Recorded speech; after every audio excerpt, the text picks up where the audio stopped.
Welcome to our podcast. Haley will maybe join soon. But we usually start off the podcast talking about snacks. So are you having any snack right now? I'm not. I did just eat some pizza for dinner. I tried to scarf it down before this call, so Nice. Nice. I know. There's tacos are going to be happening upstairs. So I'm like, well, I'm going to eat this Bobo's bar and Gatorade. I'm like, I need Gatorade to sponsor this podcast because it's like literally all I drink. Um, but yeah, so basically we've just been trying to kind of have a space for families to share their rare disease stories and um yeah, just be a platform because right now with what we're going through with our family and then Haley and Caroline's family, their daughter or Caroline's daughter Hope has a different syndrome, but we've connected through this whole FDA process. And then we were like, we should just start our own podcast because we couldn't find any that would like talk to us.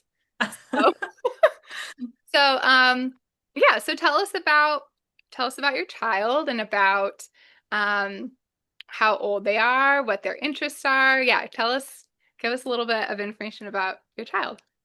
okay. So I have a son named Noah. He's 4 years old. Mhm. Um, he's very smart, playful. He's going to be going into pre-K in September. Mhm. But he's always been like wise beyond his years, Mhm. and he loves playing soccer, dinosaurs, and talking back. That's one of his specialties. Yeah, we have a 3-year-old and that is a real thing. I feel like 3 and 4, is he your oldest? Yes. Yeah. 3 and 4, I was like, what is happening to my life? Like everyone was like, 2 is really hard. And I was like, Yeah. no, And 4. then they're like, never mind, three. Oh, never mind, four. I'm like, okay, but when's it going to end? Yeah. They get a little better in like kindergarten, a little better. Now we have a 7-year-old too. And now it's just like, I feel like kinder first grade, we're okay. And now going into second grade, I'm like, what is your deal? Why are we back with this again? Um, what's something he does that makes you smile? Um, Usually it's just him using our words against us sort of thing. So if he's talking and we're busy, he'll be like, "Why are you ignoring me? You're not listening to my words," and things like that that you would hear his teacher say and, not coming from the mouth of a 4-year-old. And we're just like, "Wait, what?" Yeah, he's like advocating for himself, and you're like, wait a second, like, Yeah. did we teach you that? Why are you doing this? So now I have to think before I say that to him next time and Mm-hmm. Yeah. but Do you have other kids too? I have a daughter, she's one. Oh, and Yeah. how does he take into being a big brother? He loves it. He alternates between her being his favorite and then not wanting to share his toys. So it really depends on the day and his mood. But Yeah. overall, I think they're each other's favorite person. Yes. Yeah. And that's a nice like age gap. That's how Gilbert is with our middle. They're yeah, because she's 3 and he's a baby, so they're about 3 years apart. That's fun. All right. So tell us a little bit about his diagnosis and like when you found out how that all played out. Okay. So he had a pretty normal birth and I guess childhood leading up to it. He was a daycare baby. So he was sick frequently, but everyone just accounted it to daycare. And then at 10 months old, he experienced a cardiac arrest in the middle of the night. I had heard him over the monitor. He started making funny breathing sounds. And I used to be an EMT, so I kind of recognized that it wasn't normal. Yeah. And honestly, I think back on it because we were sleep training on that time, and he would wake up occasionally at night, and we'd be like, just leave him, let him go back to sleep. Right. But I knew this time, and I'm just like, thank goodness I didn't just leave it and let him try and settle down. But I went into his room, I picked him up, and he was blue. So I had to lay him on the floor, and I actually started CPR. It was about 4 o'clock in the morning, and my husband called for the ambulance. So when they came, they did have to shock him. He was in VFib, and they were able to stabilize him a bit and transport him to the hospital. And once there, they were kind of just like, we have no idea what happened. He was only intubated overnight, and the next day he was awake, playing in his crib, and they almost didn't even believe that he was in VFib. The hospital was going to discharge us because I guess they didn't have like the strips from the AED on the ambulance, so they didn't believe that he was actually experiencing like an arrhythmia. So once that actually came through and it confirmed that he had ventricular fibrillation, they were like, "Hold up, you can't leave now. Like we have to do something about this." So we were in the hospital for about 10 days, and then we were transferred to another facility where they ended up implanting a defibrillator. So that all happened at 10 months old.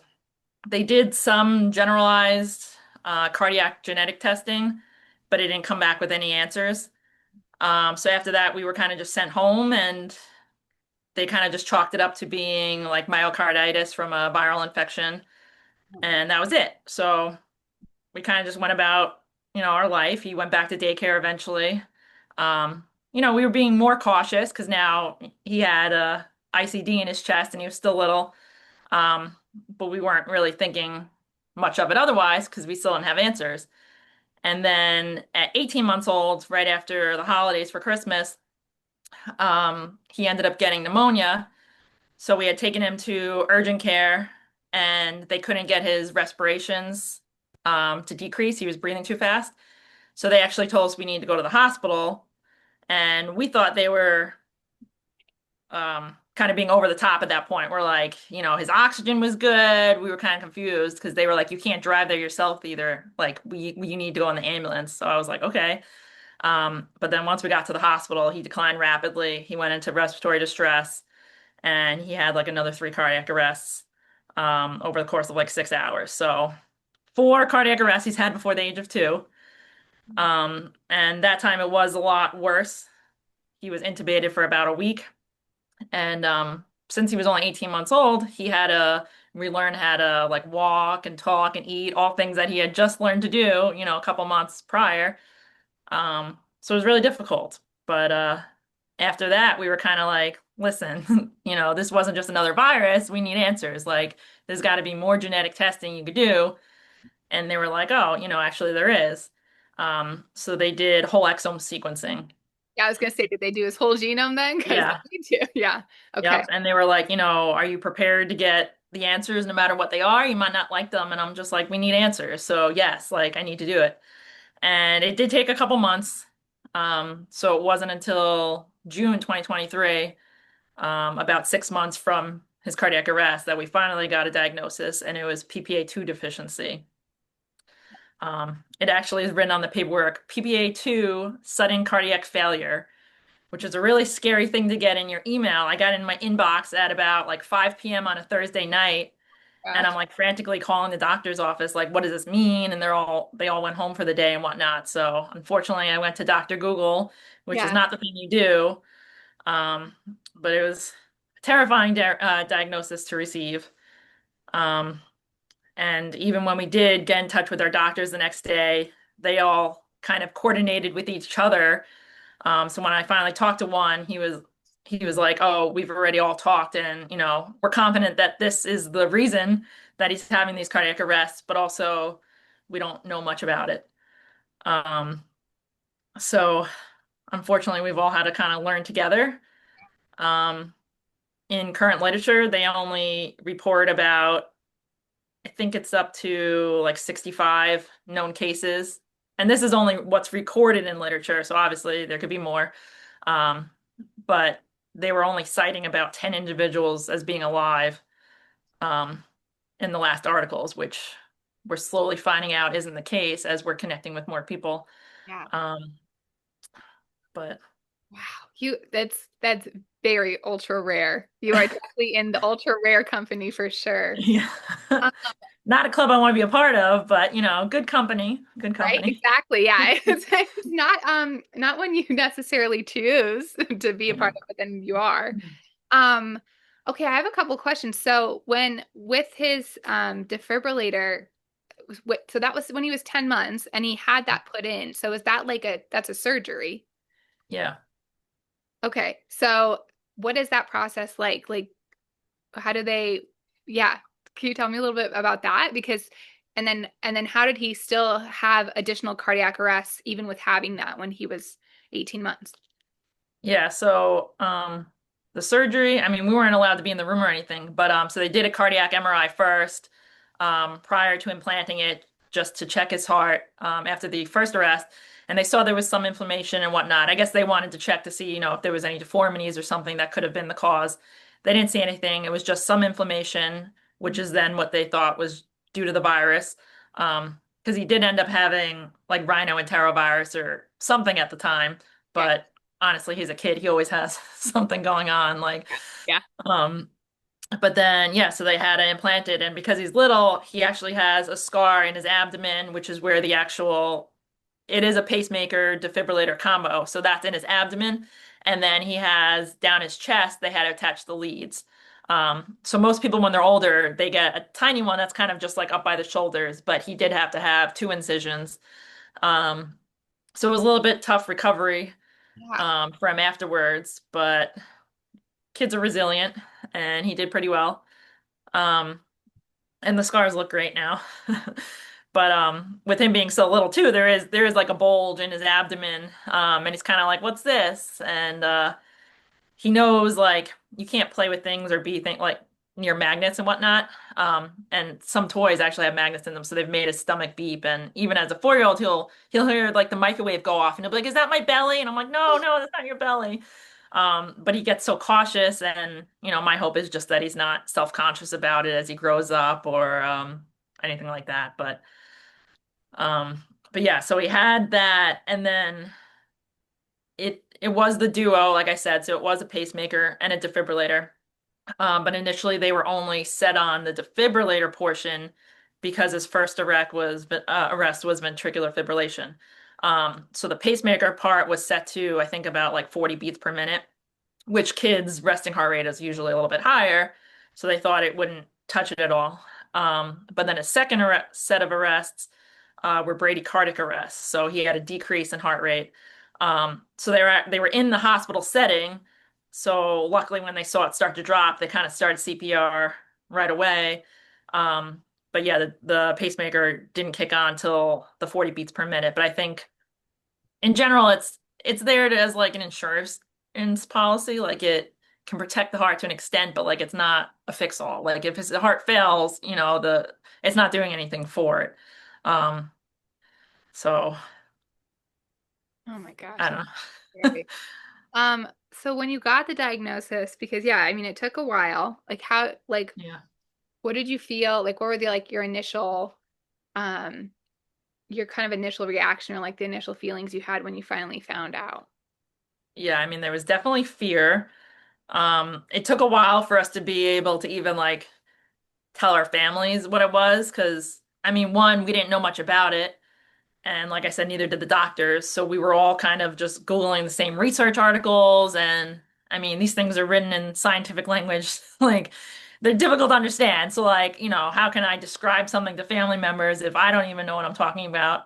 Um, so it took us a while because of that aspect, with it just being difficult to explain, but also, it being emotional. Yeah. And scary because all the papers are talking about people that have passed away from it, and only 10 being alive. So, it kind of just gave us, we're like, we don't know how much time we have. We don't know what tomorrow holds. Um, so it's kind of like a take one day at a time thing. Yeah. I But like, well, don't gag yourself on the pacifier.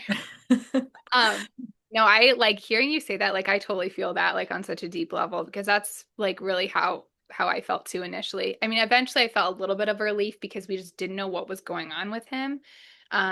But yeah, to see like the literature on birth syndrome and like to see like, yeah, like most early deaths occur before age 3 and like yeah, you're like, kind of this thing of like, well, if you make it past age 3, like maybe you can make it into your 40s and like just like it's so overwhelming. And we were the same way. Like I didn't really want to say anything to my family initially. It was really hard to process. And then it's like you're saying, how do you explain something that you're just learning about to people in your life, but like you also don't know how you're processing it. So like it takes a little bit. It reorganizes like how you make sense of like the day to day. mhm. You really don't. You're like, well, this just introduced like so much more uncertainty into our lives. Yeah. Now, like you said, how much time do we have? Um, Yeah. Like I've always been like the cautious mom, like, not too cautious, but I don't want him to get, like, I came from, like, I was an EMT a little bit, like I said. So I know viruses go around and people could get sick and all that. So I was always a little bit protective of him. But then when it came to the diagnosis, like it just got 10 times worse. And it also comes in how we can't necessarily trust other people, to sometimes take care of them or give the care that we need, or that, that they'll be able to notice signs that he's not feeling well, and just all these things. So it all kind of just builds up, and it, rests on our shoulders as the parents, and it's not easy. It it it weighs on you a lot. Yep. Like I'm just like, yes, you're like telling me all the things I think about too. Yes, like yeah, you just have to be so much more aware of everything. Like we haven't really taken Gilbert like anywhere. Like Mhm.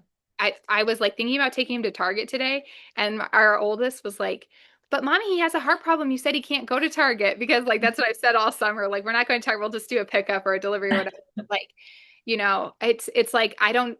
It's kind of thing of like, well, okay, when do we just like do normal stuff, because we're gonna have to live our lives eventually, but it's I know. also so scary. Like I'm constantly neutropenia is a thing with bar syndrome, so like I'm constantly cleaning stuff way more. Like it's insane. Oh, Haley's here. Yeah, Okay. especially with having older kids too. I'm sure it's harder with them bringing home the germs and. Yeah, yeah, it is. Yeah. Gilbert, you're so grunty. Haley's here. Hi, y'all. So sorry Ah! to just come in Hi. like this. No, you're fine. I I have rescue dogs here and it's just kind of crazy right now. So sorry about all the barking. No worries. They're so cute, Kathleen. Like, you need to follow Haley when we're done with this so you can see she's been like posting all these pictures, and they're like the cutest dogs. They are very cute. They're just kind of crazy. So I really apologize for being so late, y'all. It's just been a day. It's okay. Gilbert's like been grunting and stuff. So like he's he like yeah, he's teething. So he was like up half the night, and then today he's just been like so awake, and so I don't even know.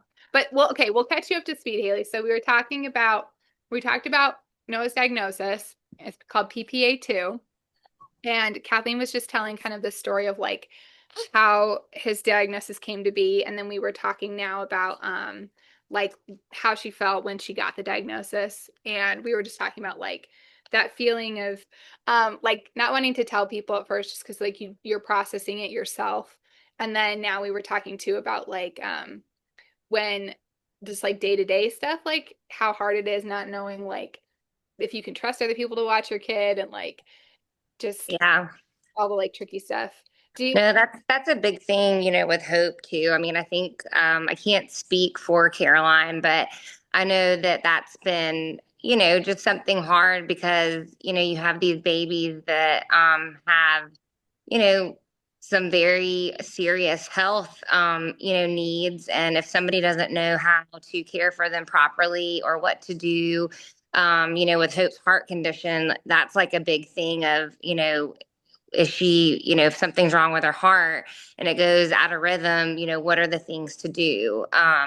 And so, there's only like maybe like three people I think that really can like watch Hope, that are like trained to do all the things and that have, the Hopi book of, all the things she can eat and she can't eat and stuff like that. So, I mean, it's really hard.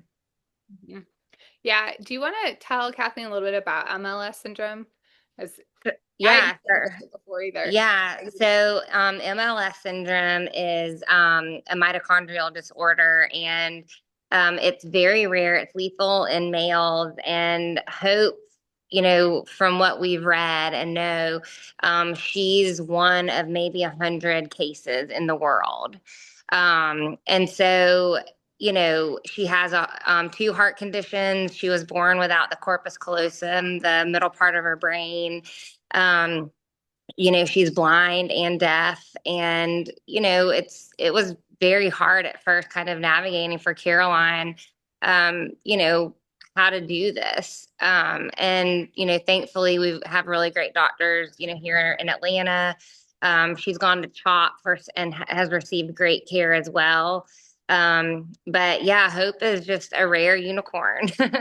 And Elamipretide has been life saving for her. She was going into heart failure early January, and she started taking elemepritide, and it completely stabilized her heart. And she was sleeping 17 hours a day, and now she is a typical 4-year old again. She's able to go to school. She's not missing anything how she was before she was on when she wasn't on elemepritide. Yeah, actually, I'm just like connecting the dots right now. I think you Hope has seen Dr. Goldstein, right? Yes, we love Yeah. Dr. Goldstein. So I think got Dr. Goldstein, and Caroline will have to fact check me, but I want to say that she was the one who actually had told her about L-neprotide. So we normally see someone else at CHOPS, but Dr. Goldstein had reached out um, because my son's not in heart failure currently, but anytime he gets a virus or anything, it could trigger the heart failure. So she wasn't even my main doctor, but now she's become so involved with PPA2, and she's actually gotten so many patients since me. So she's like, "Oh, everything comes in threes. After you, I've gotten two more families, and before you, I never even heard of it before." So. Yeah. Yeah, she's like But that's why we're trying to help push like the approval of that too. I mean, I don't know that it can help my son, but she, like Dr. Goldstein's experience with it, she's like, I've seen firsthand how it's helped people and it's made me so hopeful for everyone. And it's just something important that they need to do. Yeah, definitely. And I think that's what's so neat about this I've tried to find the silver lining in a lot of this. And I think the silver lining for me is just being able to connect with people like you and like Madison, and hear these stories. And even though all of the kids involved, their syndromes are all so different, it's so cool how Dr. Goldstein has, like, she's wound in the story with everybody. And In this case she watches this, hi, Dr. Goldstein. I I know. know We're gonna get her on. we're fangirls of Dr. Goldstein. So we got to get you on the show if you're listening, Dr. Goldstein. So we're gonna probably hit you up. Just be prepared. But that's like the silver lining, is just being able to connect and just see that there's so many good things to come for the ultra rare disease community. Like, I mean, like this drug L-neprotide, and there's so many other drugs that are out there that we can bring to life that will be able to help other folks. And hopefully, I'm, the FDA is doing what they can. Really appreciate all their hard work on it. So hopefully, we can still get some of these rare drugs being approved, so that the ultra rare disease community in America will be able to thrive. Yeah, I was gonna ask Kathleen about, so what kind of treatments, like what are the options for Noah? Like given that, like, alcohol, you can't have alcohol, so like you can't have anything that has trace amounts of alcohol in medicine. Thank you, Gilbert. So how do you Yeah, so like there is no treatment or cure. It's kind of just management of symptoms. So they know from literature that viral illnesses and alcohol are considered triggers. They don't really understand why, but it's just known that they are. Um, and so, viral illnesses are a little hard to avoid. We do our best, like I said. He still goes to school, but we either avoid big family gatherings, or we're like, please tell us if someone's sick because we won't come, or if it's our party and you're sick, please don't come. And unfortunately, sometimes you get a lot of cancellations and whatnot, but if it means our child's going to be safe and see another year, then it is what it is. um, but we do our best with that, and we have like emergency management protocol, um, like most mitochondrial diseases, and we'll go straight to the emergency room, for especially for things like fever, or if he has like vomiting or diarrhea, that could be dehydration, just because he could decline rapidly. But then, yeah, when it comes to the alcohol, they don't really know the extent of it, and they don't also, it's not very clear what kind of alcohol. Um, we know definitely ethanol because a lot of cases occurred after someone drank like a beer or an alcoholic beverage. Um, there is like a gap. That's something I haven't mentioned too. So it's either most people pass away before like the age of 2, and usually they chalk that up to viral illnesses, or it'll occur in like teenage years when they're first trying a beer, and then sometimes they don't wake up the next day. And we don't know why there's such a big gap. Um, but there is, and that's something hopefully they'll understand with research. Um, but obviously my 4-year-old is not drinking beers right now, Yeah. but there is a lot of alcohol and medications, Yeah. which is scary And to think probably about. food. I mean, y'all have to be very cautious about food, for Everything. Noah. Yep. All like foods. And again, they don't know the extent. So even like fermented, like if a banana's too Yeah. brown, I won't give it to him because I'm worried about the sugar alcohols. And I mean, we could just be being crazy and over the top, but again, when it comes to the safety of our child, I'm fine with that. And maybe with time we'll loosen up and, if all of his, echoes and EKGs are coming back normal and we don't see damage, then that's fine. Then we could change things. But again, it's like not everything is going to be necessarily a rapid response. So, he might not eat something and have a cardiac arrest right away. Like it might just cause inflammation or like fatty tissue buildup over time. So we don't know. But yeah, it's with foods and then vinegar, because I guess vinegar or acetic acid is like fermented from alcohol or into alcohol or whatnot. So he can't have ketchup, he can't have, salad dressings, even a bunch of chicken nuggets have vinegar in it. Like it's crazy to see what vinegar and alcohol are in. Um, Vanilla extract, cookies, um, and he already has a lot of food allergies, so he's very limited and it's hard to tell a 4-year-old, oh, sorry, like you can't have that or um like when he sees all the kids eating candy or cake around him at parties. Um, Kathleen, have y'all tried to, change y'all's diet, as far as, I know like kind of similar with Hope, with her mitochondrial, disease, a lot of the doctors had said eating organic and gluten-free was kind of, the best thing for her just because her body has to work so much harder to get rid of toxins. So our family has really tried to abide, by living that kind of lifestyle because we just never want her to, it was one thing when she was a baby. It's not like she's going to know that we're not eating gluten free and that isn't organic. But, now that she's getting older, we try to eat that lifestyle so she never feels left out. Have y'all tried to like change y'all's diet as well or? Yeah, to an extent, like you said, he's still little, so he doesn't notice some things. But like when we make dinners and whatnot, like we'll make the same thing for everyone. Good. Even when we were like hosting our own Thanksgivings or holidays, we make the whole meal Noah friendly. Yep. But yeah, it's just in terms of when we go out, we have a big family, so there's always gatherings or restaurants. It's like we have to bring Noah's own food, and he sees us opening up the container, and I try and be stealthy and like put it on the same plate as everyone else and whatnot, but it's like we can change our ways at home, but not everyone's willing to change their ways, but they try, Yeah. which is what No, matters yeah, sometimes. But we're the same. I mean, same thing. Like, if it's easier, I think, said than done. Like, when we're hosting, same thing with Thanksgiving, telling, hey, like, you have to, if you're bringing something, it has to be like, all these things. And, but going out, it's a lot harder. yeah, Yeah, and it's like hearing you talk about him having the defibrillator and like not wanting him to feel self-conscious about it as he gets older.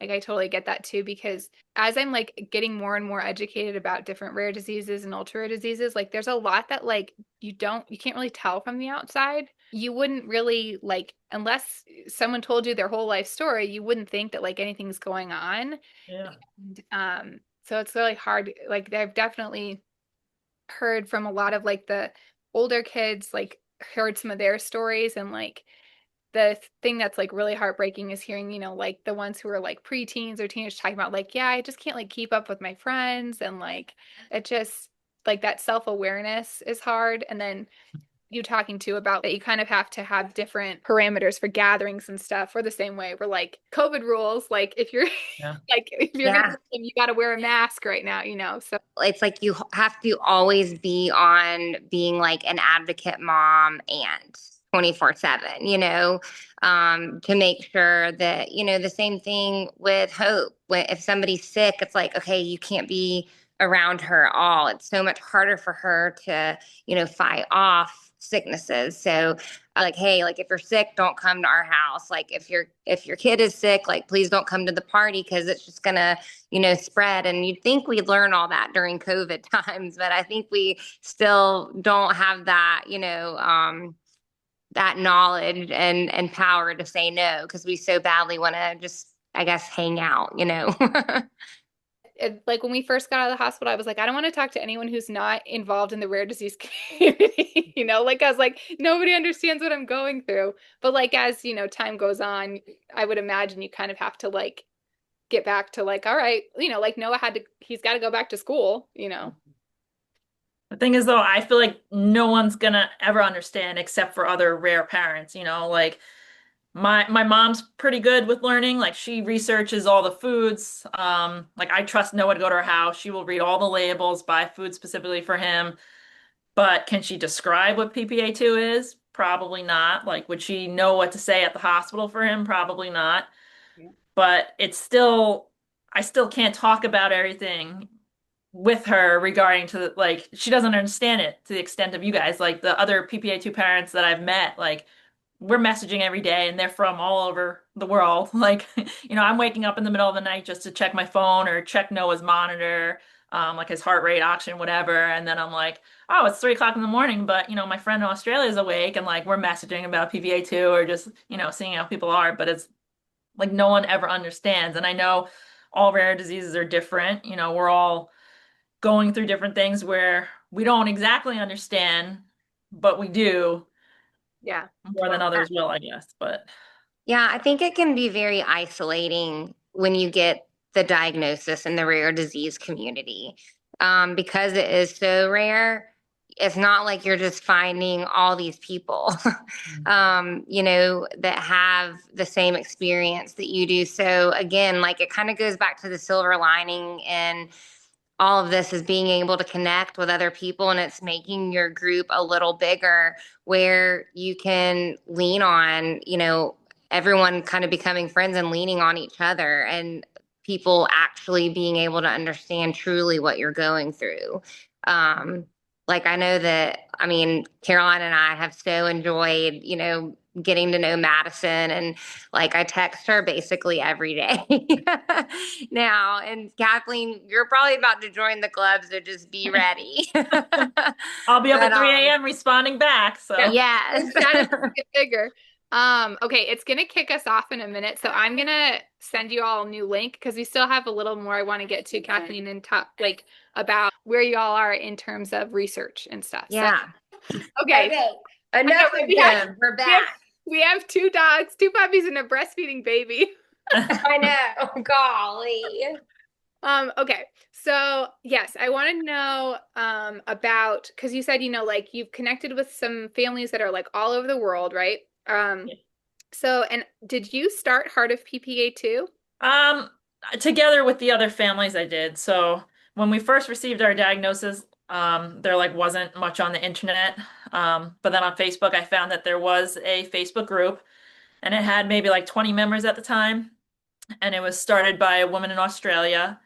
Um, and so I connected with her initially, and I mean, at that time there was maybe like 6 people in the Facebook group that were alive, with it.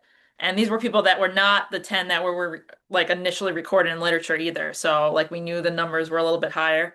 Um, but so with time, that Facebook group kind of grew a little bit, and we became like a little close knit. A couple of us moms. We have the one from Australia. We have one in Netherlands, UK, Ireland. We're the ones that talk basically every day. But together, we were kind of like, we need to do something more. Like the Facebook group is great. We all were like sharing our emergency protocols with each other and medications. And, anytime we had an appointment, we would like update each other on things. Or if we went to the hospital for a sick visit, we'd be like, okay, like we had them check for this, so maybe add that to your protocol. And it was super helpful. But then last year we did lose 2 of the children in the group, that were very young, and it kind of hit all of us. I'm getting emotional now, even talking about it, but Yeah. it kind of, unfortunately, it took that to kind of kick us in gear more and be like, sitting here and talking is great, but like we really need to do something because we don't want to lose any more kids. So individually, we kind of started making our own Instagram pages. We have one for our friends Floris and Tessa in Netherlands. Our friend Callie has one, and then our friend Danielle in Australia has one called Our Rare Life. And individually, we were raising awareness a little bit on our own. And then we decided to make a group page called Heart of PPA2. And we had one member, Jessica, she helped us make like a kind of just a starter website, but we wanted to be legit. And we downloaded all like these fancy apps so that we could communicate better from all around the world. So I had to learn how to use like Slack and Notion, and I don't know if you guys have ever heard of those, but apparently those are like hip business apps. Yeah. And they were helpful to kind of organize our thoughts. And we like upload research papers to them, so it is easier to share information. Um, and it kind of like organizes it so you could go back and find it easier. Um, but yeah, so us together, we made the Instagram and the Facebook page, and I say we kind of all co-founded it together. Um, I do end up, me and Danielle have access to the social media pages, but I end up right now, I'm kind of the one posting a little bit more. Um, and I am trying to get it approved as a nonprofit in New York, which is where I live. So I'm hoping once it's through, we could better raise money for potential research options or, anything that'll help. Yeah. So you're all kind of at the beginning stages of like you found each other, you've gotten you banded together, you're starting kind of the journey into the nonprofit world. Um that yeah, I mean, when I found, well, I don't know, did you follow me? How did I find you? Because It might have been through UMDF. yes, that's why. Yes, you're Yeah. right. Yeah, because I'm wearing their shirt if they watch it, UMDF. it's been so like eye-opening, like finding all these different rare disease Instagram accounts, because I'm like, well, this is, I guess, what we have to do, like as a mom or an aunt, like you're like, okay, well, I have to create an account and then I've got to like spread awareness and build awareness. But the Barr Foundation, when we got his diagnosis, like they've been around for at least 25 years, if not more. And the story of their founding sounds very similar kind of to what you're going through right now, where it was, we have Shelly and then another mom, Kate, and both of their children, they had sons with Barr syndrome. And they found each other back in like, I think Shelly like created the website in like 98, and then they like all connected in 2000.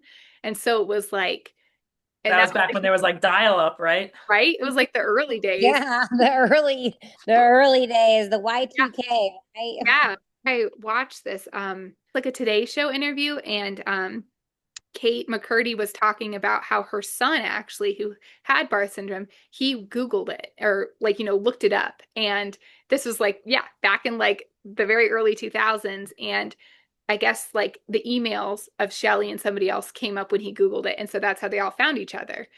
So it's kind of like seems like the, 2020s version of that, where it's like, you got your diagnosis, you got on Instagram, you found and Facebook, and then you found the families. Uh, Mhm. and so, yeah, I mean, when I started reading about your story and about Noah, I was like, we, our podcast so far has been very focused on like elmeprotide and about, what's going on with the FDA. But I was like, we need to get like some more families on here with different things, because like everyone's kind of in a different place.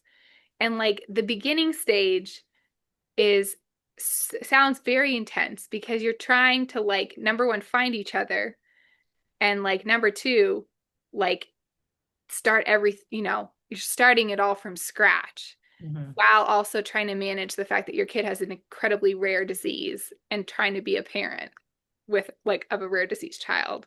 So I'm glad we like found you and got to talk to you, because like everyone I have talked to lately, I'm like, have you heard of PPA2? Because like you need to know about this. It's another mito condition. Like I'm telling everyone I know, because we need you all need like every rare disease deserves treatment and research and funding, and like we need Yeah. everyone on board with everything.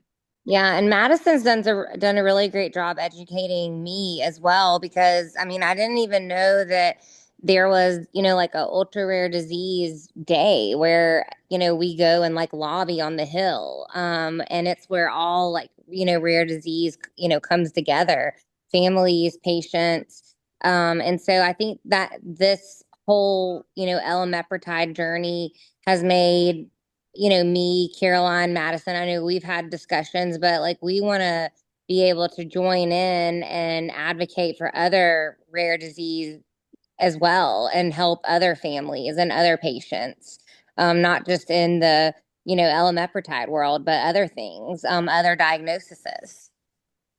Yeah. So for in terms of getting a nonprofit in New York, what does that look like? Like, how do you do that?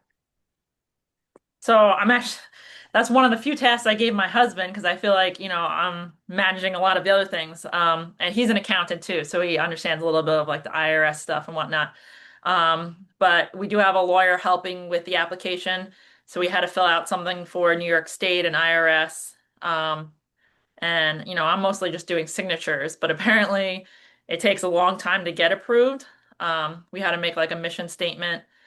And then I don't know. After that, I purchased the Nonprofit for Dummies book because, they make those books for everything. Yeah. But I have actually reached out to some other like nonprofit moms that were recommended to me that were successful in getting theirs started quickly. And they've been very helpful with giving tips. Yeah. So kind of going at it blindly, but, that's how I'm doing life already with a rare disease. Yeah.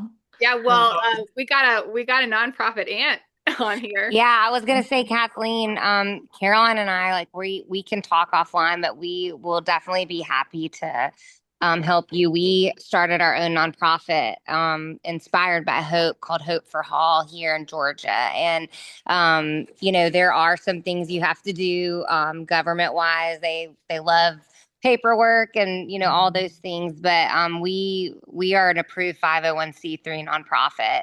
And we have been for a couple years now. So we are happy to help you with how we did that and all the things. Thank you. I'll definitely probably take you up on that. So, Yeah. We're gonna expand the group chat. You're gonna yeah. be Kathleen. You'd be like, "Why am I in this group It's chat?" like Kathleen has just entered the chat. He's gonna be like, I need to leave this chat immediately. These ladies talk too much about like I mean, dogs. I think my husband gets jealous. He's like, "Who are you talking to at all hours of the night?" I'm like, "What? You're not friends with the dads? Like, come on." Get on my level. Yeah, we need like some dad groups to get started and like uncle groups. I'll talk about everyone by their first name too. I'll be like, "Oh, Danielle told me this, and Hendrika," and I'm like naming all the other moms, but like we haven't met them in real life. So he's like, "Who are these people?" Like not thinking about it. And I'm just like, "Hello." I They're know. my No, it friends. really is funny. It's almost like pen pals, right? Like modern day pen pal kind of. It's like, oh my God, Madison, like my best friend. She lives in Colorado, but I've never met her IRL. Yeah. It's true. Yeah. Well, so then to your point of like getting the nonprofit, everything like up and running with that, what would be helpful from the community at this point? Because like we, I feel like getting on social media and stuff with like rare disease things, like people will like everybody is so supportive and so helpful. Like you say, like, hey, can somebody like get me in contact with X, Y, or Z? And like everyone is like, yeah, like let me figure out who I know. Let me figure out who I can talk to. So like, what can we do to like spread awareness? Like, what can we do to support your community? Because like, we're all in this boat together. So as far as I'm concerned, like everybody needs we need to get some research. We need some funding. Like, what do you Yeah. need? No, yeah. I mean, I think it's right now it's kind of just raising awareness. Even just getting the word out, like you said, PPA2, like telling people about it. And I know like a lot of rare diseases have all weird numbers and letters, and it's hard to remember them all. I actually went to the UMDF conference back in June, and you're meeting all these parents, and you're like, oh, I have TKY, whatever, and I have JW, and I'm like, I'm not going to remember these. So I was actually handing out like little business cards I made that like said PPA2 on it, and like had my son's Instagram, and I'm like, this is a total like millennial thing to do, but like they're not going to remember this at the end of the day, but if they go and look at, my son's cute face or whatever, you might be more interested in it. And it's sad that that's what we have to do because, a lot of times we were big on privacy, with our children's pictures or whatnot. And I know a lot of the other moms were, didn't want to post stuff, but like it's the way to get the word out. Like it's, people see these kids and like you said, in a lot of cases they look normal and people don't understand what's going on behind the scenes. So we found just, sharing each other's posts, friending each other, just reposting stuff. It's very helpful. And that's how a lot of other new families are finding us. Like, I'm trying to use those hashtags and stuff like, but people are Googling those and I'm like, how did you find me? And they're like, oh, I saw your hashtag on Instagram and I went and I'm just like, this is so crazy that this is working. Um, but yeah, like right now, I'm not doing anything to raise money on the United States side.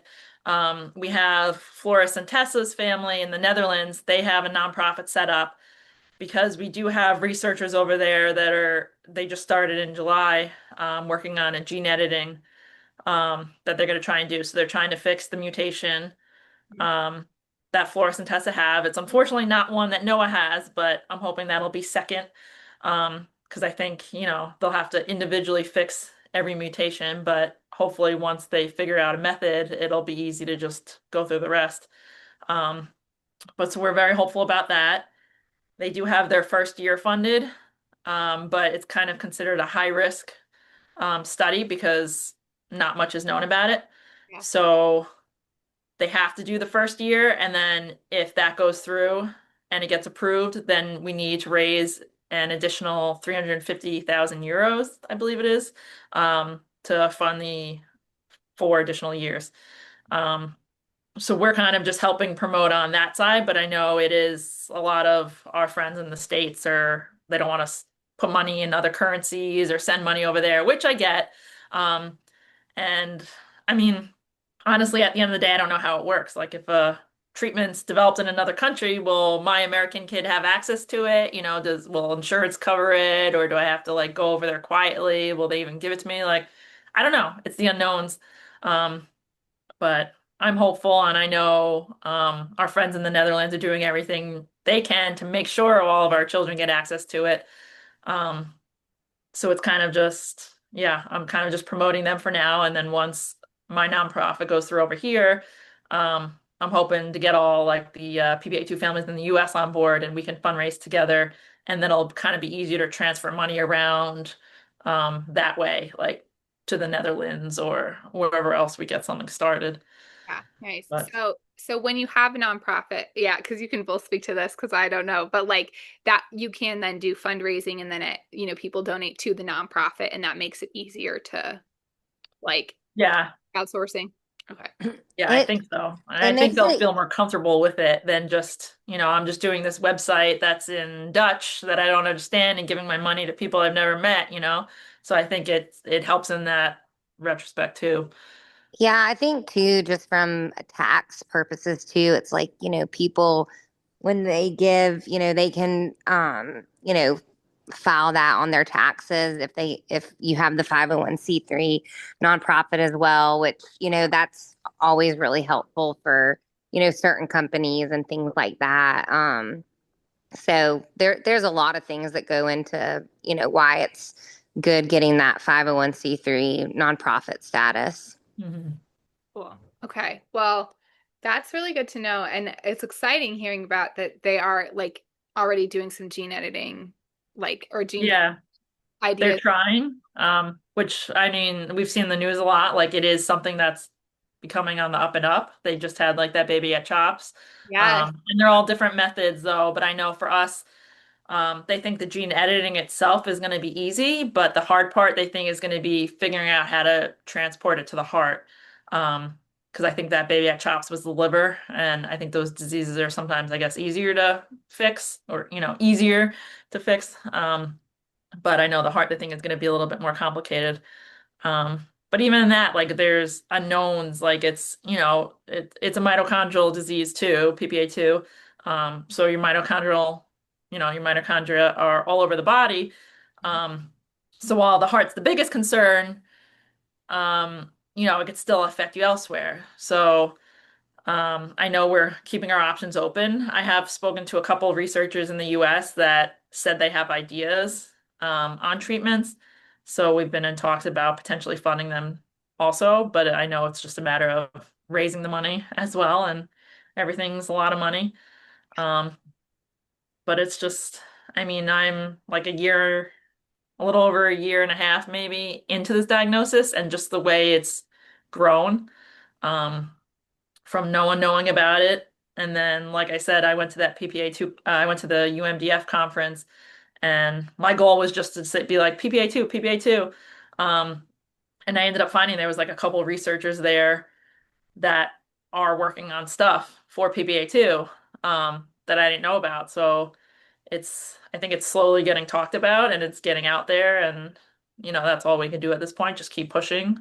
Um, and hopefully they learn more and understand why, viruses or alcohol affect it the way it is. And it's unfortunate that these treatments, not only cost so much money, but they take years. So it's like we don't know if we'll see one in our lifetime, but we could hope for the next generation. Um, but at the end of the day, we won't stop pushing for it. So just again, trying to get whatever the job is done, we're trying to get it done.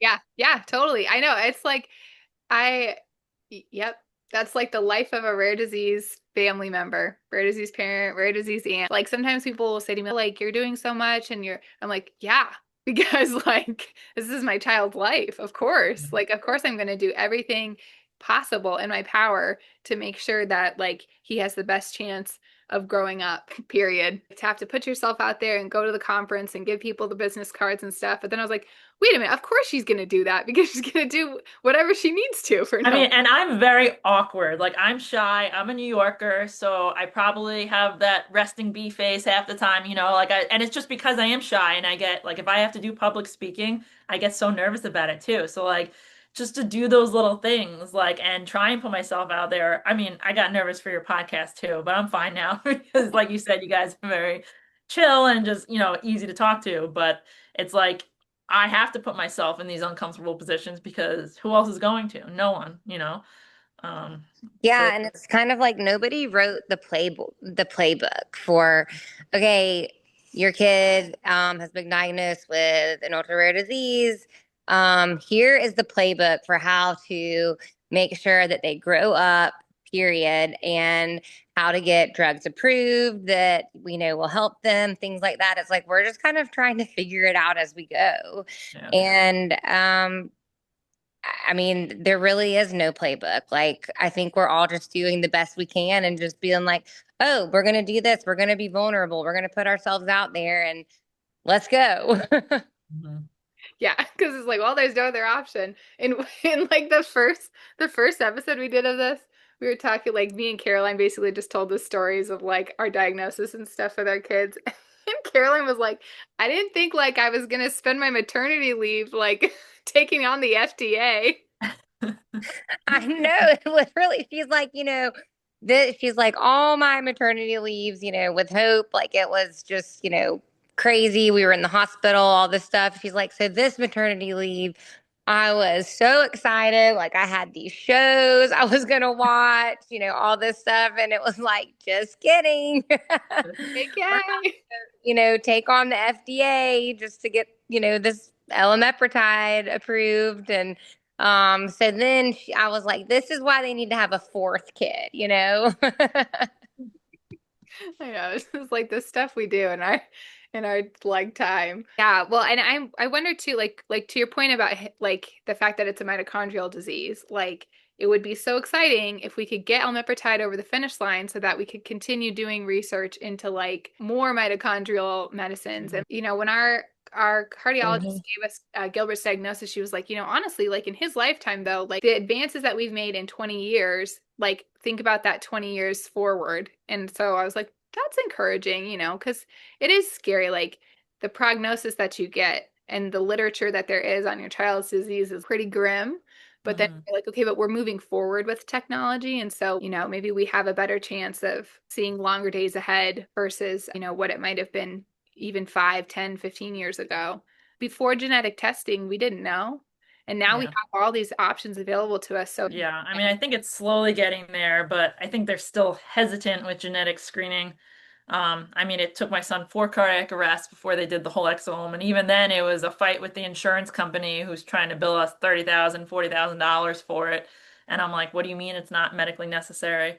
Um, but I know after his first arrest, I was like, if he passed away, what would you have called it? Like, because, you're just telling me it was from a virus and you don't know why. And they're like, SIDS. And I'm like, you can't just label everything SIDS. And then upon meeting these other families, a lot of them have had multiple children pass, like 1 or 2 kids, and they were all deemed SIDS. And it wasn't until like a subsequent one passed away or had an event like a cardiac arrest where they were like, oh, like maybe now we should do genetic testing. And it's like, why now? Like, we could have saved those other children, if they either did it as newborn screening or after it's just, even just doing it in the autopsy, it should be like a standard part. If a kid passes away and you don't know why, it should be a standard testing, yeah. not just, oh, let's just see what happens down the road and it is what it is, or, Yeah, I can't believe it. It's just, oh, it's SIDS. Yes, I can see it's sudden infant death, but like, but why? yeah, the genetic screening stuff is really interesting. I was talking to our director of research at the Bar Syndrome Foundation, and she said there is like specific Bar syndrome screening like that you could do, but they don't, I guess like you have to have treatment options before they'll include it in genetic Which is so screening. crazy, It's but like, but why? Like, yeah, because, what if there aren't treatment options yet, right? Like, we don't have elmepretide approved yet. Like, yeah. So PPA2 doesn't, you don't deserve to know what's wrong with your child? Like, right? And so, yeah, that is another broader issue. But, Haley, do you have any other thoughts or questions as you're with the pups? We've got about, Oh, it's gonna well, stop again. I left the pups and came to the couch because we have a really bad storm here right now. And my other dog, Ringo, is absolutely terrified of storms. So, like, I have him under a blanket. And I guess one question, we've been trying to come up with something to ask at the end of the podcast that's like the same question that we can ask guests who are on every time. And so I don't think we have it yet, but do y'all know about like Hope Heals Camp and Catherine and Jay Wolf? They are these amazing people who started this camp for families impacted by disability. And on their podcast, she always ends with like the good hard. That's kind of her kind of little saying that she comes from. So I guess like one of the things, Kathleen, and y'all may have already talked about this, but kind of what is the silver lining, of everything you're doing, like from the diagnosis with Noah and, like what is the good that you have seen, in all of this hard. I mean, I feel like it's hard to say one when you're still like in the thick of it a bit, Hmm. but I mean, I'm thankful that we have a diagnosis, even though it's not one that we wanted. Yeah. As I said, so many children passed away without one. And even though there's no treatment or cure, like we know that we could avoid things with alcohol and whatnot, and it might not fix him, but it could potentially help prolong the time he has with us. Um, but I think in general, just, meeting you guys, the other rare families, like it really is a connection like no other. And even if I, can't help my own child in our lifetime or whatnot, like I think, like you said, it's just pushing forward for just the rare community in general, raising awareness, getting the word out and all of our voices heard because, our children do matter and our families do matter. And just because they're rare doesn't mean that they don't deserve a treatment or a diagnosis or, someone's time. Yeah. I think there's people and doctors out there that, are ready to help us. It's just we need to find them and we need to find the other families first. And, you kind of got to do all the legwork and whatnot. But I think we'll get there. And that's my hope. Yes, I hope for a treatment and a cure for my son, but in the interim, I think, we've come so far, even in this last year of the diagnosis, just pushing things. And I always say if like one person learns, the word PPA2 or tells others about it, then I'm doing my job. Yeah. Yeah.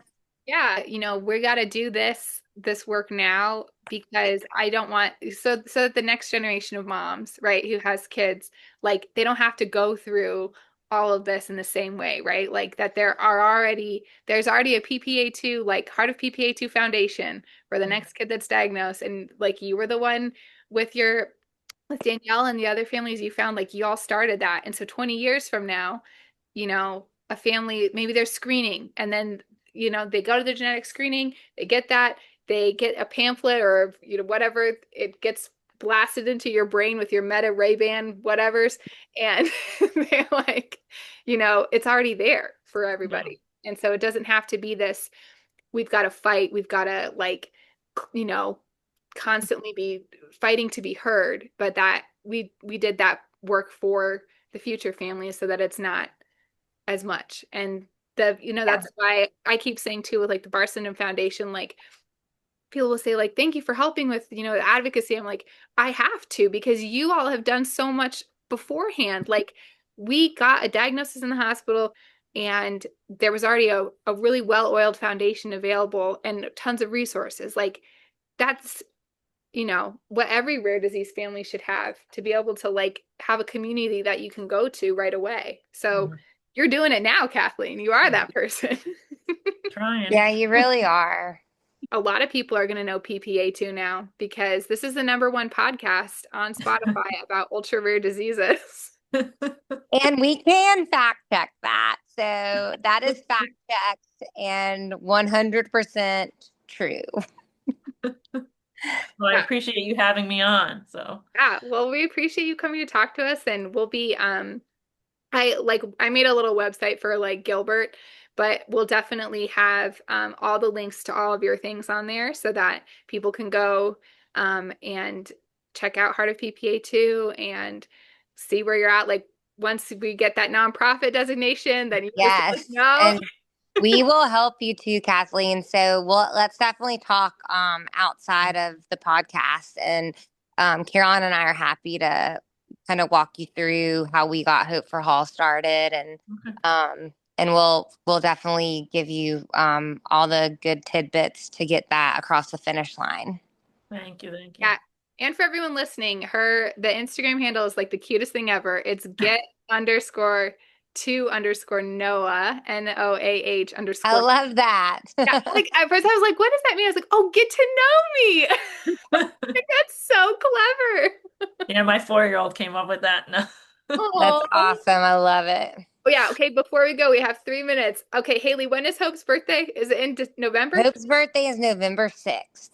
Okay, so she's older. She's older Yeah. than Oh, she's she's the old lady. Yep. Yeah. Oh my gosh, that's awesome. Yeah, Hope, I can't believe it, but she's going to pre-K, y'all. They start school here in like 2 weeks. And I just literally actually no, they don't. Oh my gosh, this Friday is August 1st. They literally start this week.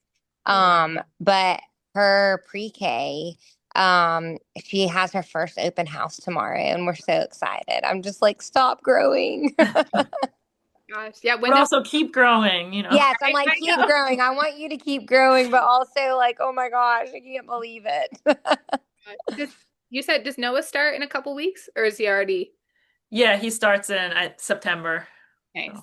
All That's right. awesome. Oh, Uh, they're growing up. I know it's too fast, but it's so good though.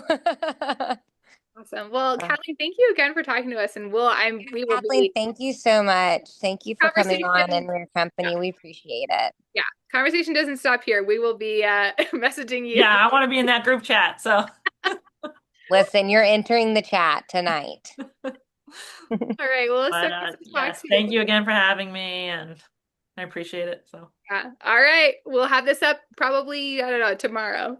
Yes. All right. Thank you, all Kathleen. right, Bye. bye. Have a good Bye. night.